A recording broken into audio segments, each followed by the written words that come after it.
Yeah.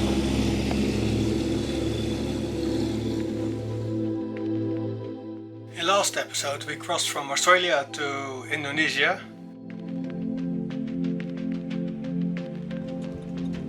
5 knots of currents, that's pretty helpful.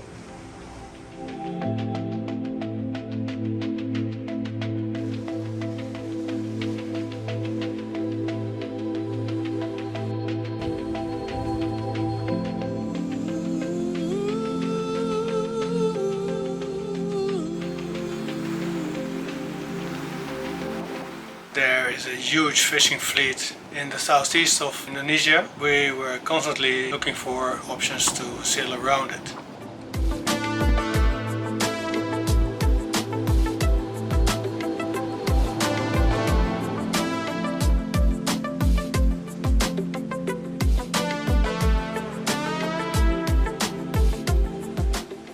Very last night we got into trouble after all, as there were squalls coming and we couldn't see anything on the radar anymore.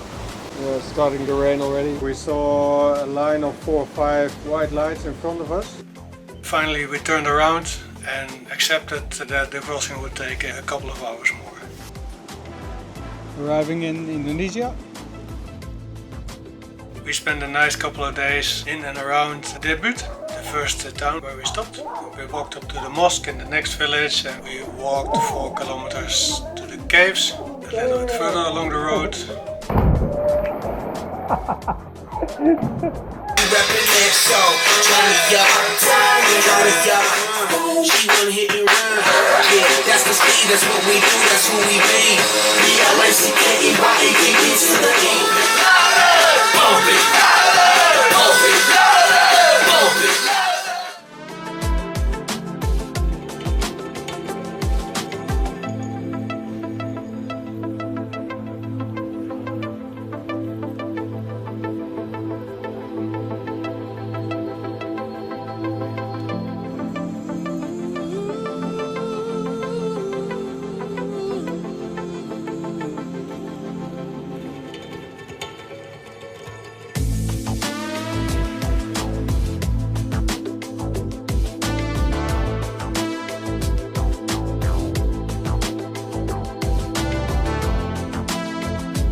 I have a lot of editors lately.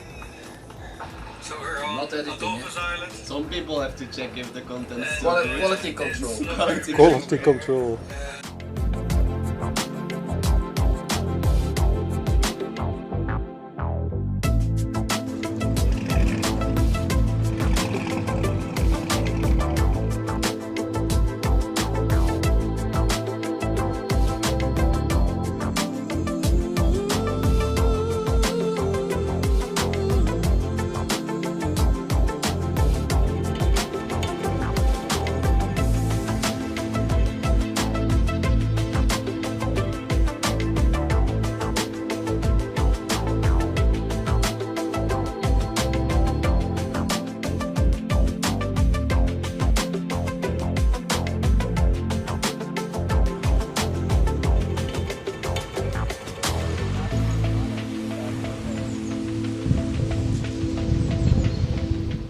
Hop, blow away for the bassin and chaps.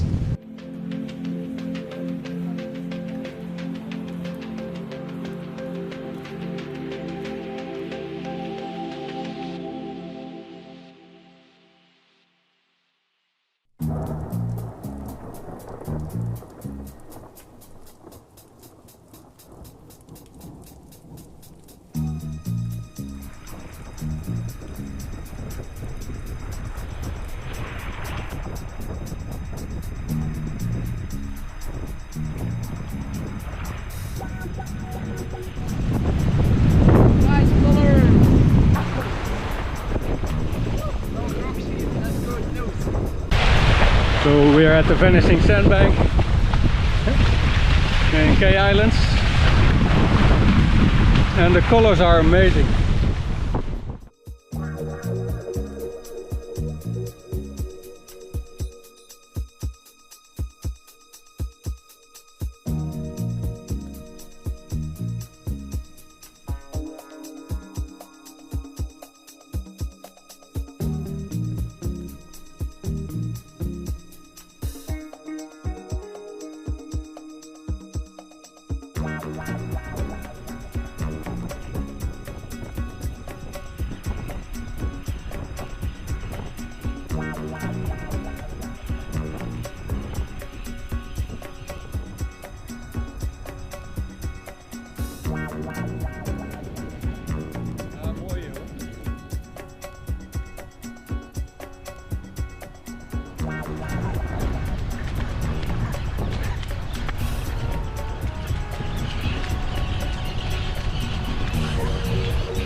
We go around this island and the reef around it, and then to the one behind it called Leia Island, and there's already a local boat. In the end, when we arrived there, it was really difficult to find a spot where we could anchor, which was deep enough and not full of bommies and corals. We decided to continue to the big beach in the northwest of the islands, where most of the other boats were already anchored. What are you doing, Mark? I saw one single buoy at the fish aggregating device. That didn't sound good. And now we're closer. We see a blue line. Give it another try on this side.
All the boats have left towards Banda. It's 180 miles more or less. Again, we put the generator on and we're going to use the full main. The wind is expected to be 17-18 knots.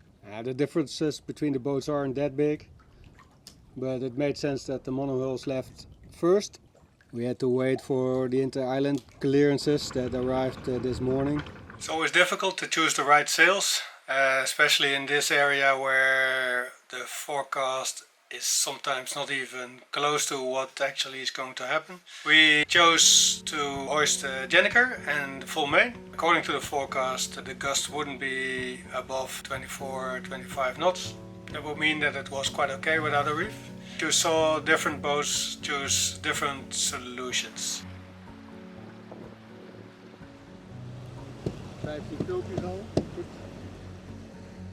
Another factor that made it complicated is that the true wind angle for a direct course was somewhere between 160 and 170.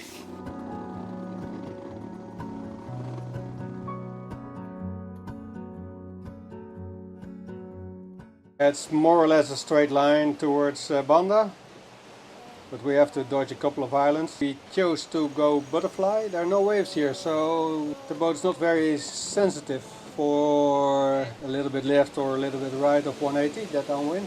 In the meantime, tell me your star sign. I'll make something up about how you have to fall apart to really be someone. Getting dark back there in the direction of Iki to Canoes and Akaroa. Yeah, it's light that way, where the 45s are and Monaca. Just the way you are. With the Jenniker and the full main on, we had considerably more sail than most other boats, and it was a nice opportunity to try and take pictures of all the boats one by one.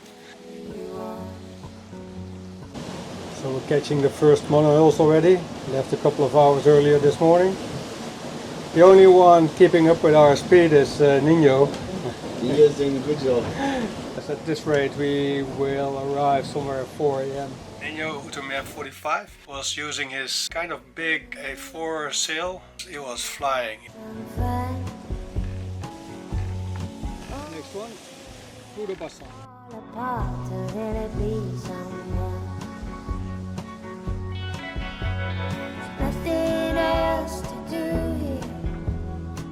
Pudo Bassan, Nop Nop, Loli, Blue Way and Nino.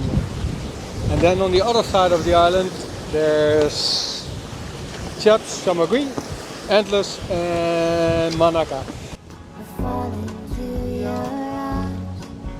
I love you just the way you are.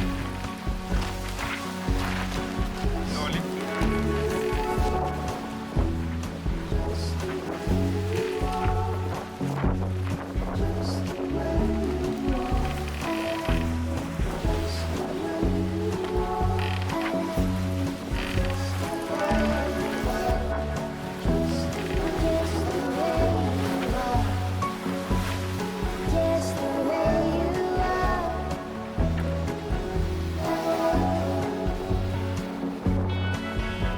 There's nothing else to do. Let's jump into your car. I like you just the way you are. The only two in front of us are Blue Way and Ningyu. Fall into your arms. I like you just the way you are.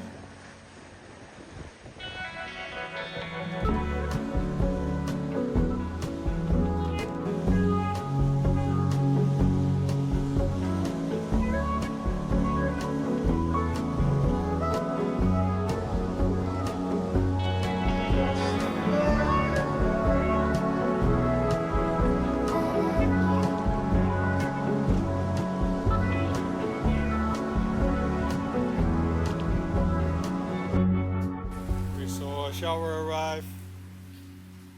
Just to be certain, we rolled in the Jenniker and replaced it for the jib. We closed the tent, so it's still nice and comfy, even a little bit warm inside here.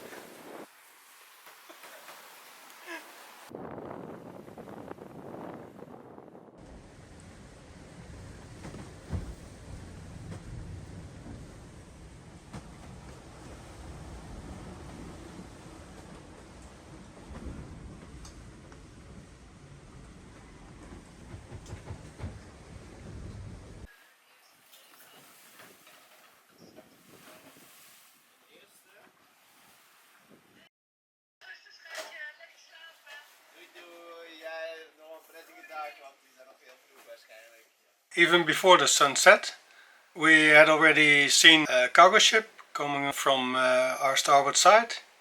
There's a cargo ship right next to us and it's going 12 knots. And well, yeah, we want to let it pass in front of us, but somehow Greatcircle doesn't agree. increasing. The wind is not really helping, it's going up to 28, 29 knots.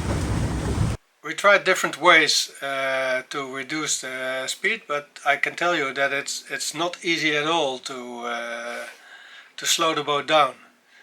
And in 29 knots, going 15 knots of speed, it's in the dark. It's not that appealing to just steer the boat into the wind. We decided to reef downwind. Not a problem. It works pretty good with the ball bearing cars on the mast. Back on course, the problem wasn't solved at all, because at this level of wind the boat doesn't go slower with one reef at all. We already furled the jib a couple of times, but that didn't help as well. It was still kind of a problem to let the boat pass. We contacted him a couple of times, or he contacted us on the VHF. We said, no, you can hold course, we will make sure that we're not in your way. But we had to call him back after half an hour, 3/4 of an hour, that well, we hadn't found a solution yet. In the end, what we did is take a course very deep downwind in the direction of 170 degrees, and at this angle the sails don't like it at all. They started flapping. That finally reduced the speed enough to just be able to pass the cargo ship at its stern. Another lesson learned. No, in the end we managed to let the cargo ship pass, so we went on its stern just in time to see the stars.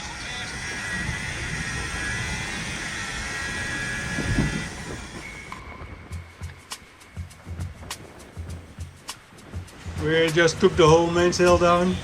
Yes, a good idea from the remote captain. Now we are coming, will be around 5:30, so... At the waypoint. And at 6 it's going to start to be light.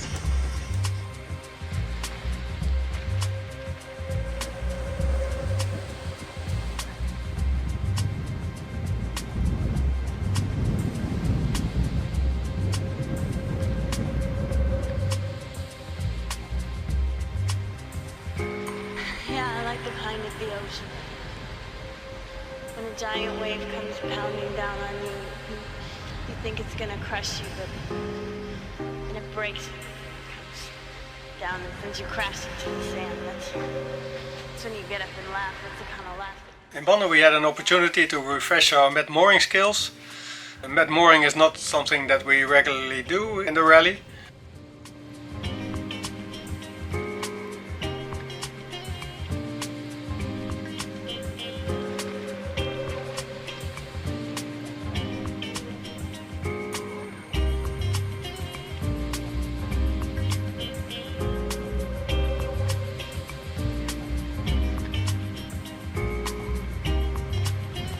Probably still deep enough.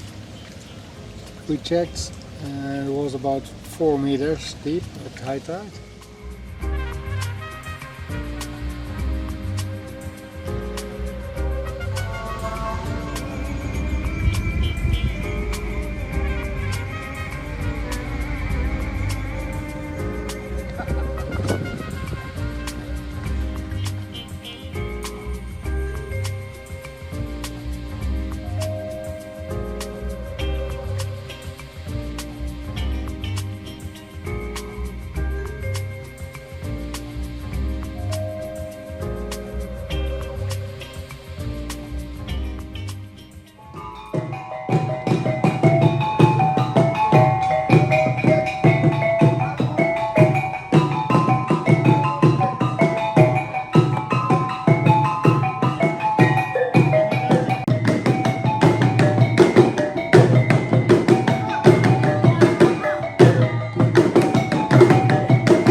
Froze to death, but I swear to God, I'm sure they laughed a lot better than most people today do.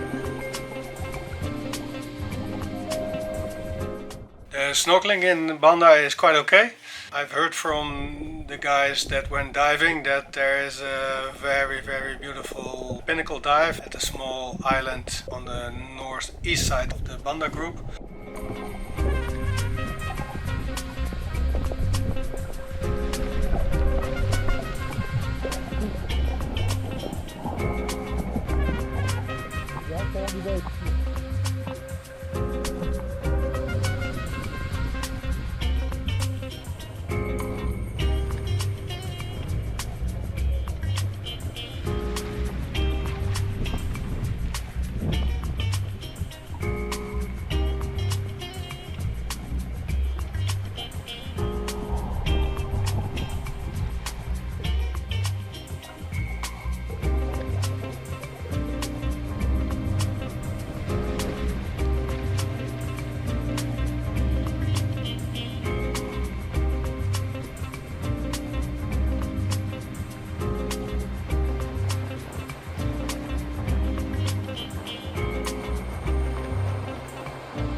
Jij komt pas goed met deze lijn.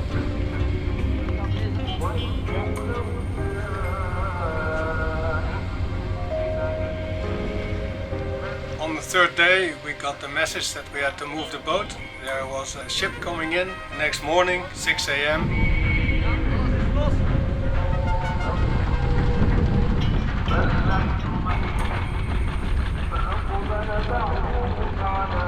The cargo ship of 166 meters coming, and it says it wants to be here at 6 a.m.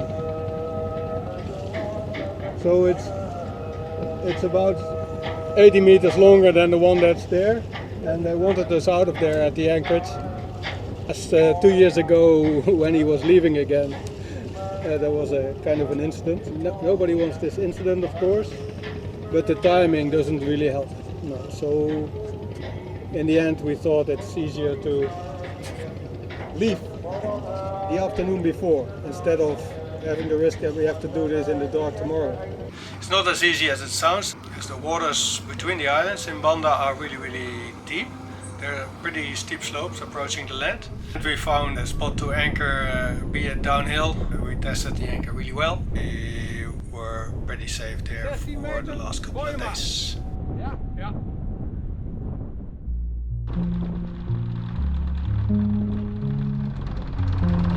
Nou is nog maar 10 meter. Thomas, kun je aan die kant kijken of je wat ziet? Ja. Nou is het 9.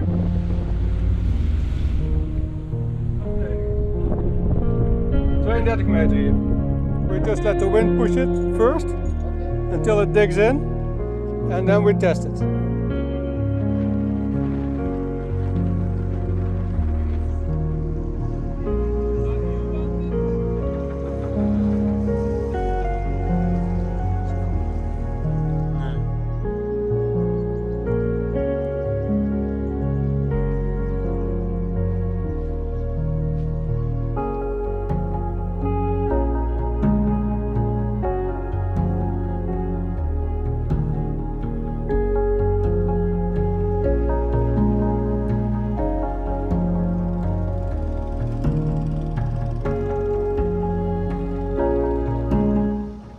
Is going to climb the volcano. It's almost 7. The volcano is right next to us here. It's in the clouds.